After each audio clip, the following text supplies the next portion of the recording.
Hey everybody, this is Joe Joseph, and this is the DailySheeple.com's news shot. So we'll go to Activist Post. They say your mobile phone can give away your location, even if you tell it not to. Isn't it interesting that a couple years back they decided that, you know what, we don't want people to be able to remove their batteries. Because, you know, people found out that the government was snooping in. This was just at the time that the NSA blanket recording of every communication, every transaction, everything you do is basically stored in a facility in Buffalo, Utah, and other facilities throughout the United States to basically just carte blanche record everything that you do so that, you know, God forbid they need to investigate you. Why then they have your entire life that using algorithms can just, you know, put it in chronological order and rebuild your life without having to really investigate everything because it's all there.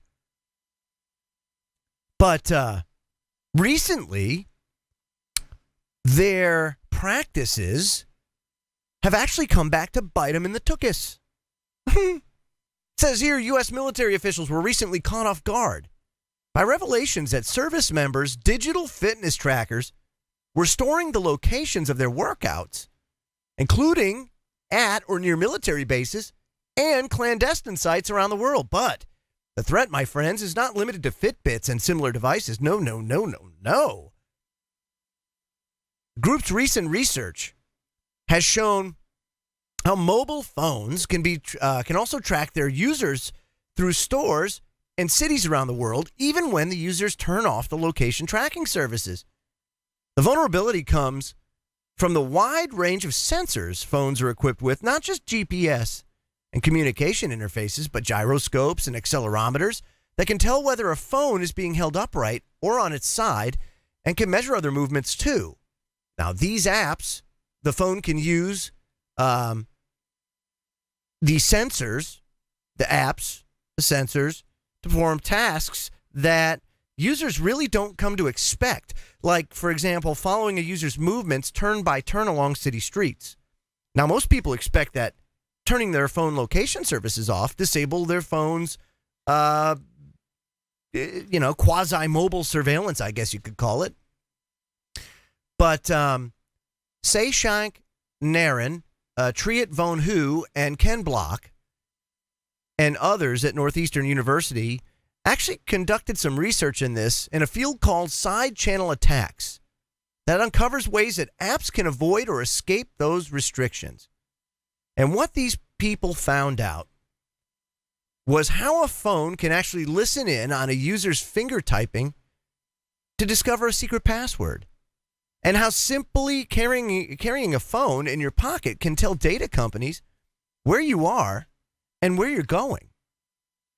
Now, interestingly enough, when designing protection for a device or a system, people make assumptions about what threats will occur.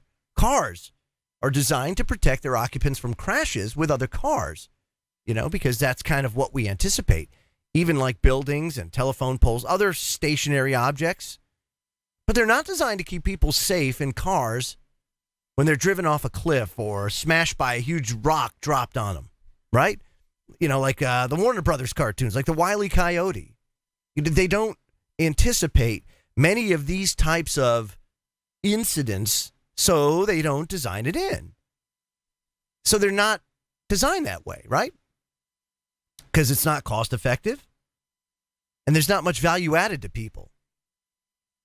Now, people designing software and hardware also make assumptions based on what they think hackers are going to do. But that doesn't necessarily mean that the devices are safe, because there's so many things you just can't provision for. You know?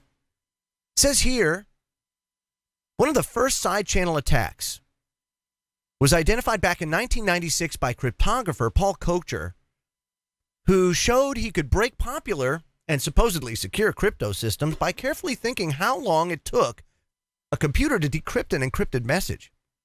The crypto system, designers hadn't imagined that an attacker would actually take that approach, so their system was vulnerable to it. It's the same thing with operating systems. You cannot possibly come up with every possible solution to every possible hack that there can be. You're just not gonna. Yes, granted, these big companies do engineer backdoors into their systems, but there are ways, and we've seen them recently, like with Meltdown Inspector, that vulnerabilities can be found that designers didn't provision for. And in this case with Meltdown Inspector, it has to do with computer processors. So that is difficult. And then you have all these mobile devices that are really excellent targets for this, because you're talking about these kind of attacks that come from basically unexpected directions. And because of all of these sensors that are within these smart devices, it just makes it ripe for vulnerabilities to pop up because of, let's just go over some of the stuff that's in a smartphone, okay? Accelerometers, a gyroscope, a magnometer, a barometer. It has 4 microphones. It has 2 cameras. It has a thermometer. It has a pedometer, a light sensor, and a humidity sensor, all of which tie into the main motherboard, right? There are ways that these things can be exploited. And if you check out the article, it's in the description box below. You can get into how they can identify your location just simply by the measurements that the gyroscope takes or how many steps you take. Well, all these sensors provide valuable data about you that you have no idea you're giving away. So just some very interesting things to consider. This out of Northeastern University. Check it out, activistpost.com. I'm Joe Joseph. This was thedailysheeple.com's News Shot. Feel free to comment below and visit our website at thedailysheeple.com. #WakeTheFlock Up. Have a great day, everybody.